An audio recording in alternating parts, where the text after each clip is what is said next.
You're listening to The Outcue, a 21 News journalist perspective on a top news story.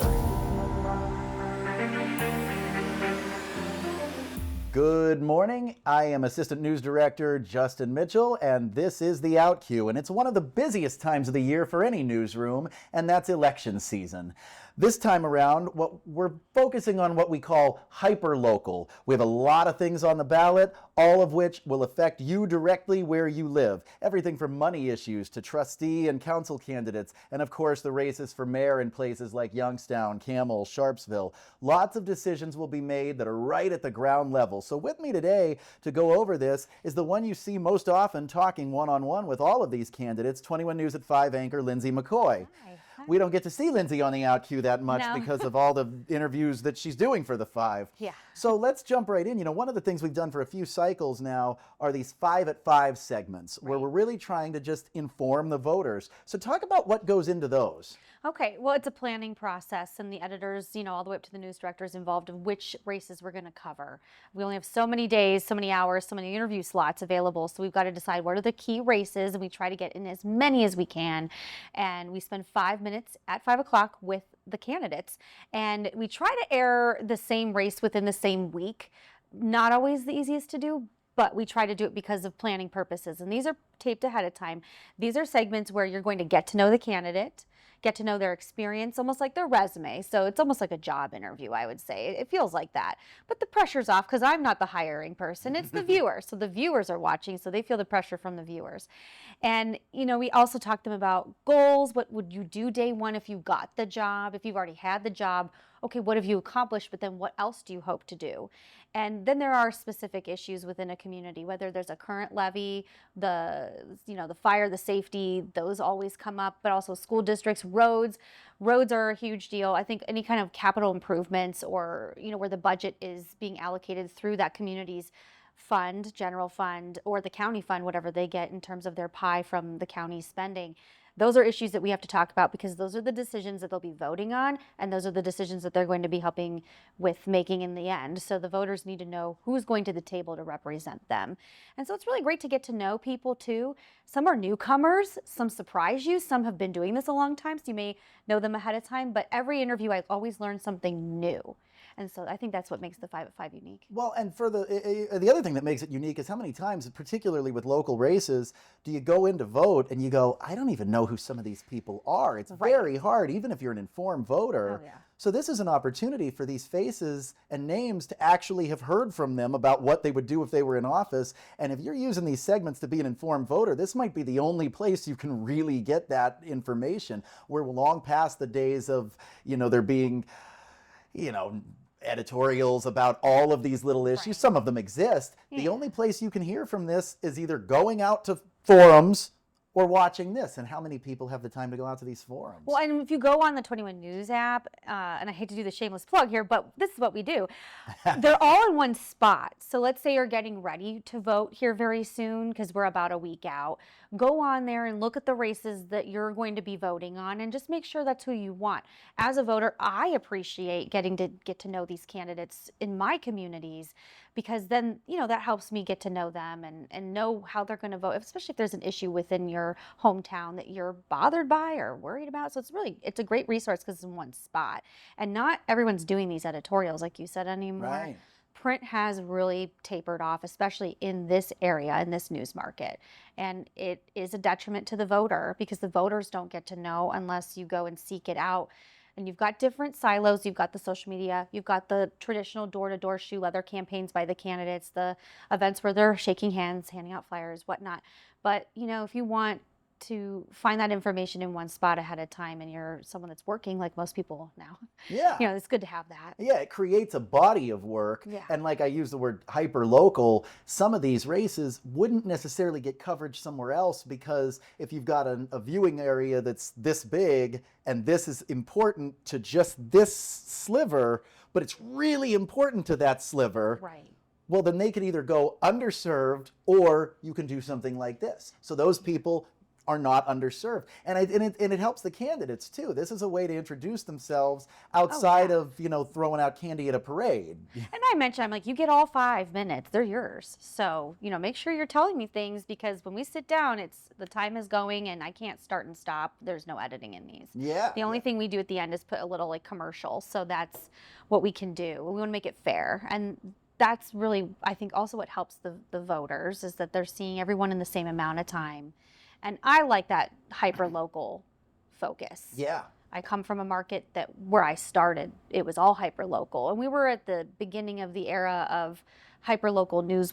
It was the term that came out. For a while there, it wasn't that way. And newsrooms were finding, as newspapers were closing and TV stations were starting to get stretched. I was in radio. We were in a position to be helpful at the hyper-local level, very similar to the news market here in Youngstown now with the television stations. And, especially here, because we have more local news, we have more hours of news, especially at night, and more local stories. When you look at the story counts, that's where you thrive, because I know that the viewers want to know what's happening in their community, and they want to hear more. They may, want to know what's happening in the bigger town like Youngstown behind us. Yeah, you want to know that too. But don't you want to know about your own community? You pay your taxes there. And I, as a parent, as a working mom, as, all those things, I think of that when I'm helping with the 5 o'clock. It's a team effort to get these booked in terms of interviews. We have someone that's specifically designated to setting up interviews, but I work with them as well. And, Kylie is our associate producer for this, and then Brandon's the producer of the newscast. And then we have Justin, yourself, the news director, Sheila, and all the editors in the newsroom. This does not get put together by one human being. All brilliant minds come together, and it's a good thing to do, because you're getting different perspectives every day, and I think that that's important. Yeah, and when, in 2019, when the original Vindicator closed, we had made a commitment to this community that they would not be underserved, because there was talk about, news deserts and things like that. And we just said, look, not on our watch. There will not be a news desert in this area. And we dismissed that, because we said, look, we know what we're capable of. And this is part of that commitment. That was 3 years before the 5 even launched. And this year, these 5 at 5s, we've done more than ever before. And we started doing these a couple cycles ago. Yeah, I really like them. But they really just serve that purpose. Have there been any candidates who've come through that where you've thought, I'd never heard much from this person, and they either just really made their case, or were charismatic or prepared, whatever it may be? Yeah, the race for Sharpsville Mayor, a small community in western Pennsylvania, that race stood out to me. We have a newcomer, Jared Grandy versus Mark Gill.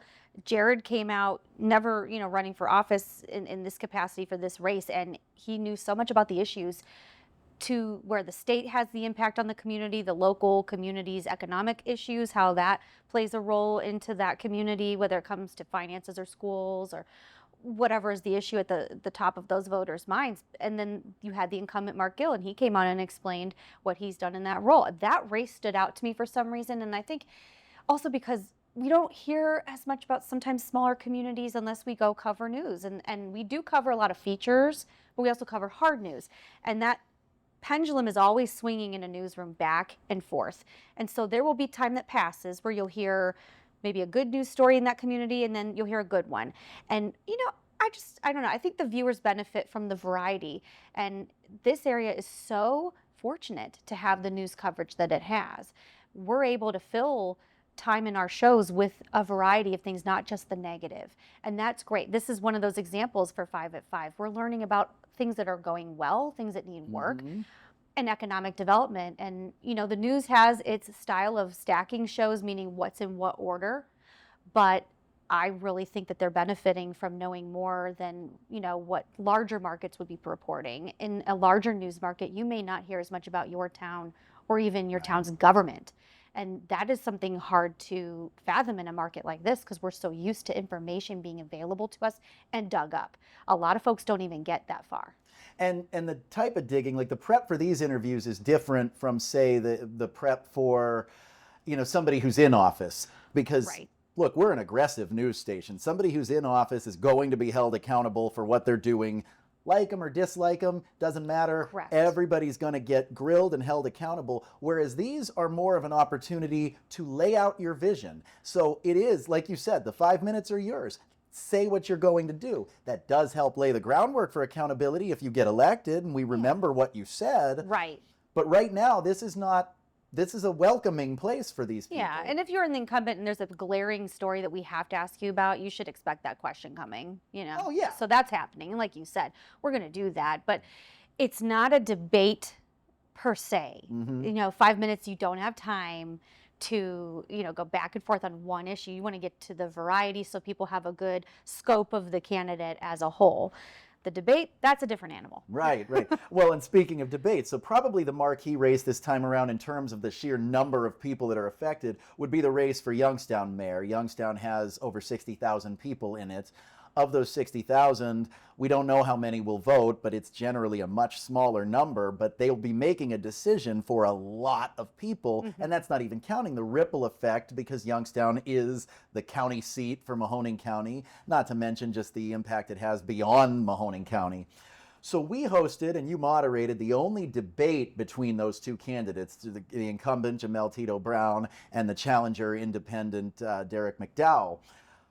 What goes into something like that? Because that's a whole different beast. Well, we have meetings. The editorial meeting starts the conversation, you know, with the editors, with the news director, myself, and you just throw out the topics. And then it goes into ordering the questions of importance, but also who's watching? Who is your audience? What do they need to know? Start there. When it comes to the questions, they get fine-tuned. You go through multiple meetings so that you get that great question and you don't feel like it's scattered or not focused or not hard enough or too soft or not soft enough or fair to the other person, because you want it to feel balanced as you go throughout the debate.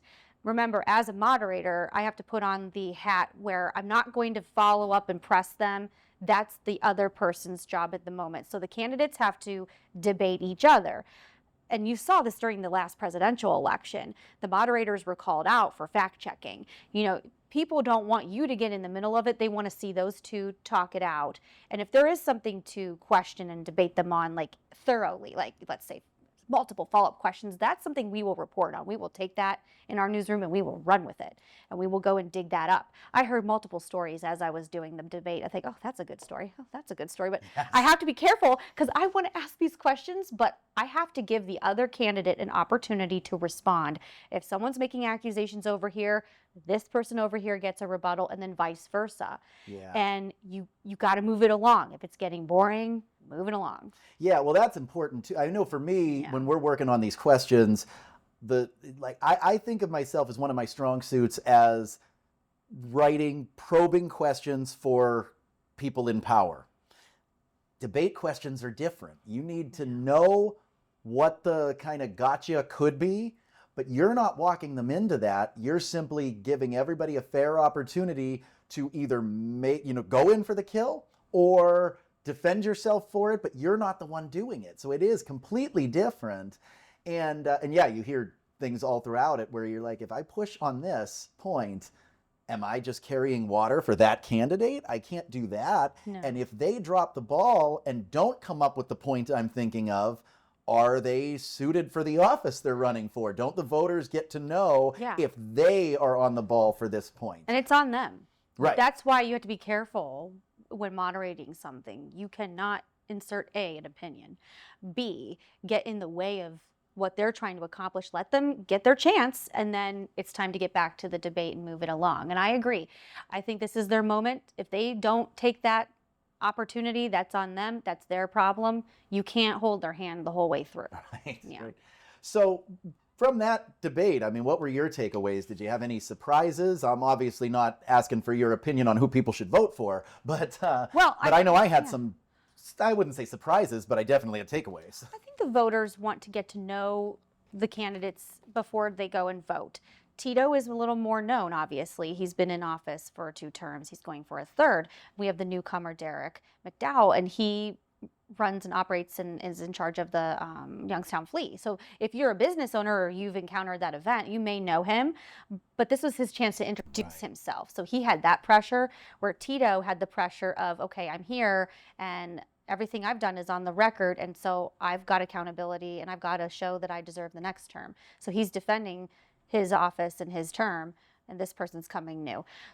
Two different schools of thought when you come to sit down for a debate, but as it gets rolling, the personalities come out too. I think McDowell came prepared. Voters may not know him very well, but he came and he had a lot to say. I wasn't sure before this debate started how it would go, and much more detail than I was expecting from both of them. It was a flowing conversation, but from a business owner, his perspective was different, and he has first-handedly seen and dealt with issues within downtown. And I think the issue of just the downtown, the Realty building, you can't ignore that those are the biggest things that have happened. The construction, COVID, which really started a lot of the slowdown of people going to downtowns as of late in this modern era. And I think those were the questions that stood out to me, because if you're looking at this from a wide range, that's a big topic that everyone wants to hear about. But when you go into the smaller nitty-gritty questions, that's where I also think that great ideas came out. And when you talk about the parks, how are you going to maintain them? You spent all this money with ARP funds, millions of dollars to update them, and that's wonderful. The children deserve that and need that in this city. I cannot believe when I drive by a park and it's in disrepair. That should never happen. Right. That is not fair. But the fact that that's there, parents do also, and families and taxpayers do deserve information on how you're going to keep it that nice and how you're going to keep it safe. Because I do think the next generation just does deserve those resources. And the ARP funds, I always thought when those went out that we may see some big pivotal things happening with those dollars in every community, and everyone spent them differently. Wildly differently. Right. Yes. And I always thought, okay, well, maybe there's an earmark, or maybe there's a saying, well, okay, in this portion has to go to these type of developments. It wasn't that way. And so the money's been spent. It had to be spent. There was a deadline. Mm-hmm. So was that the best you could have done with those dollars? That's a question the voters are going to ask when they go into that ballot box on November 4th. Yes. You had all those millions of dollars. Did you handle that the way I think you should have? Am I happy with it? They might be fine with it. There's a lot of things that they were working on, so it's hard to say. Well, and I think you saw some of that come out from Tito Brown in particular. You sensed a little bit of frustration from him on some of those questions, which was a little bit unusual for him. I mean, we've been watching him in this setting for a long time now, and he's pretty unflappable. And he was pretty unflappable here, too. I don't want to give the impression that he, was flying off the handle or anything, but you did get a sense from him that when he's questioned on these decisions, you had a window of time, you took some public feedback, you made these decisions, and now there's a sense that people are kind of constantly second guessing. And I got the sense that bothered him a little bit. Now, whether or not that's a good thing depends in the eye of the voter. You could say, well, this is somebody who really cares about what the voters think. Or you could think, the weight of the office is starting to wear thin on him. I don't know. I don't know what the takeaway was there. I would agree, though, that the biggest takeaway I got out of this was I was watching to see, I know Tito Brown. I know what you get with Tito Brown. Basically, anybody that's watched Tito Brown for the past 2 terms has kind of made up their mind whether they like him or not. But they don't know anything about Derek McDowell. A lot of people were introduced to Derek McDowell from this debate. And he could have fallen on his face, and he did not. He knew the intricacies of a lot of policy. There was a question about the city's income tax. And any challenger could easily come in and make a big promise about how they were going to cut it. And he didn't do that. He said he'd studied it. He had exact figures for why they couldn't cut it and how they might be able to in the future if they did X, Y, and Z. That was a policy answer. How often do you see policy answers in debates? They like to avoid that like the plague. So I saw 2 guys who were really, really prepared, essentially. Yeah. And their visions were not that different on some things and then very, very divergent on others. Yeah, and you play the political game too, knowing, okay, I have name ID, so I'm going to answer this and I'm not going to say more. I don't know what the strategy is, but usually candidates go into these with strategy. And so I always wonder what's going on in their mind. And I don't know, I just think that covering politics gets me thinking that way. The behind the scenes, the structure, the prep, how candidates get ready to face someone like myself or the regular, newscast. Or I just wonder, from a local level all the way up to a state national level, how all of those inner workings take place. And I've got to witness them in person over the years. And so that is some of the main reason that I love covering politics is I want to get people the answers, because if it's not me asking, it will be the other person that does my job. So I'm going to ask it. It's happening to you. And I always go back to the question trees whenever I'm covering someone in a political setting, whether it's the governor or a candidate one-on-one, where you can go in and really not just necessarily grill, but ask those tough questions. And I always prepare myself. If they answer one way, I'm ready with the follow-up. If they answer a different way, I'm going a different way with that. And it's called that question tree. And you're trained in that in college. I had a professor who worked for Inside Edition, and he shared all kinds of tactics with us on how to do these interviews. And you take from each news director and every editor something different to the job. Outsiders think it's like magic because they don't know how you do that. I remember one time teaching a young reporter who was about to interview a senator. And I said, okay, to get to the real answer, we're going to ask this, he's going to say this, your response is going to be this, then his retort is going to be this, and that sets you up to say this.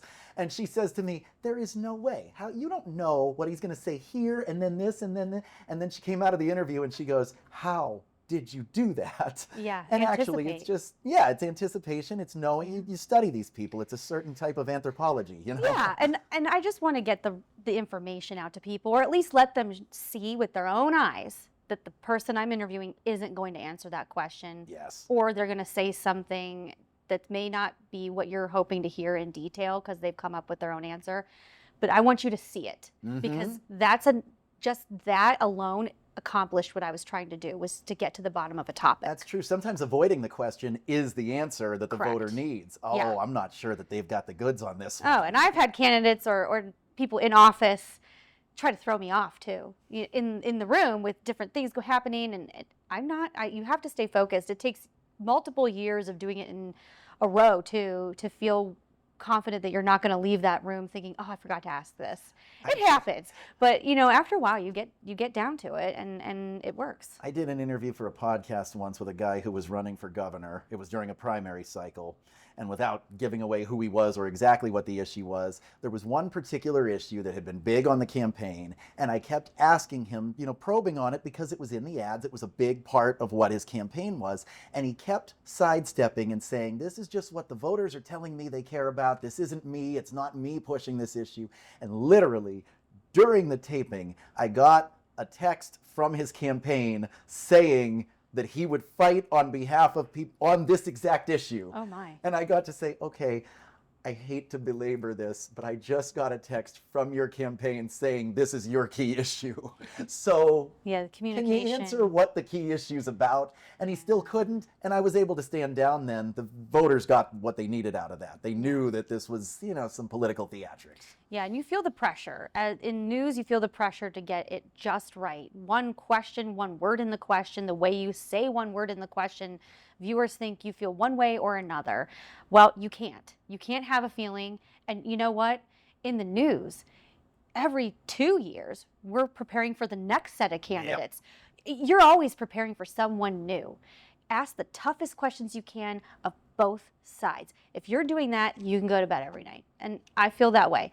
I used to get real stressed out when I was a little younger. I thought, well, okay, am I doing this right? Am I getting this correct? And I would watch back, and people will send you emails, and that's fine. Go ahead, give me the feedback, whatever you want to say. But if I go in there knowing I've got it to where this is where it needs to be, this is fair and balanced, that's the job you have to do. And in today's age, it's needed more than ever. Right. And you've got to have that platform for people to watch and feel like they're welcome. Everyone should be welcome to watch the content. And you never know. We'd have professors that would remind us, you don't know what's going to happen with these candidates down the road. You never want to be tied to one person, one thing, one issue, because you go down with the ship. Yeah. And yeah, I think everyone I watch election cycles almost like a report card and a resume. And so you'll get to the quarter, the semester. How are they doing? Mm-hmm. What are we watching in the next semester? If you handle it that way, then it's also easier to organize the issues and the questions and compartmentalize what to be covering next, because that's how it works. Yeah. Yeah. Yeah. Election cycles come quickly. They in the do. newsroom. They basically never stop. Yeah. Yeah. I mean, for me, I sleep at night if I know that what we were getting at was truth. That's it. If we're getting at the truth, Yeah. then we're doing our jobs. Yeah. Anything else you want to add about this cycle or any other cycle, or the fact that we're already probably planning on what questions we'll ask the Senate and governor candidates next year? Yeah, that is going to really be what happens after the new year begins. I think that's really going to kick into high gear. We're going to have a lot of candidates probably even visit this region. I think people need to be watching those races closely. And I don't know, the information on how some of the decisions the federal government is making now, how that trickles down to the local economy, is still early to see. I think we'll know closer to the summer with the numbers when it comes to jobs and the labor department, retail sales. We'll have gone through a whole new cycle of holiday spending, see where people are financially in the new year, because once that data comes in the housing market, it all kind of marries together like a jigsaw puzzle, and you can see what the picture is heading into midterms, and both parties are just going to see that as an opportunity.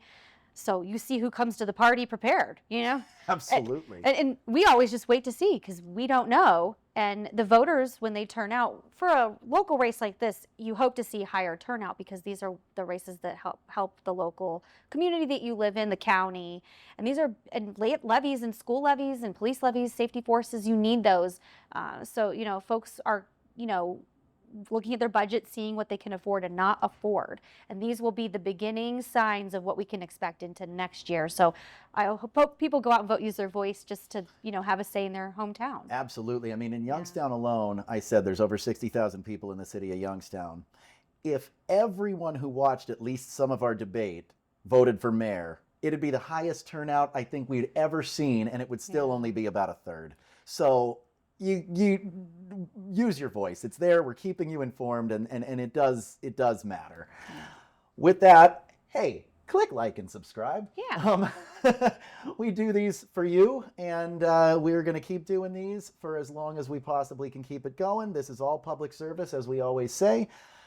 So in the meantime, if there's anything that you want us to look into, whether it be an issue, whether it be something political, whether it be a watchdog story, whether it be something nice you want us to know about your community, anything that you think should get highlighted, you can reach out to us any number of ways. news@wfmj.com. watchdog@wfmj.com. You can call our newsroom at 330-744-8821. You can reach us via Facebook Messenger. You can message us on Blue Sky. You can write us a letter. We're at 101 West Boardman Street in downtown Youngstown. That's the worst way to reach us. Don't do that. Until then, and until next time, this has been the Outcue.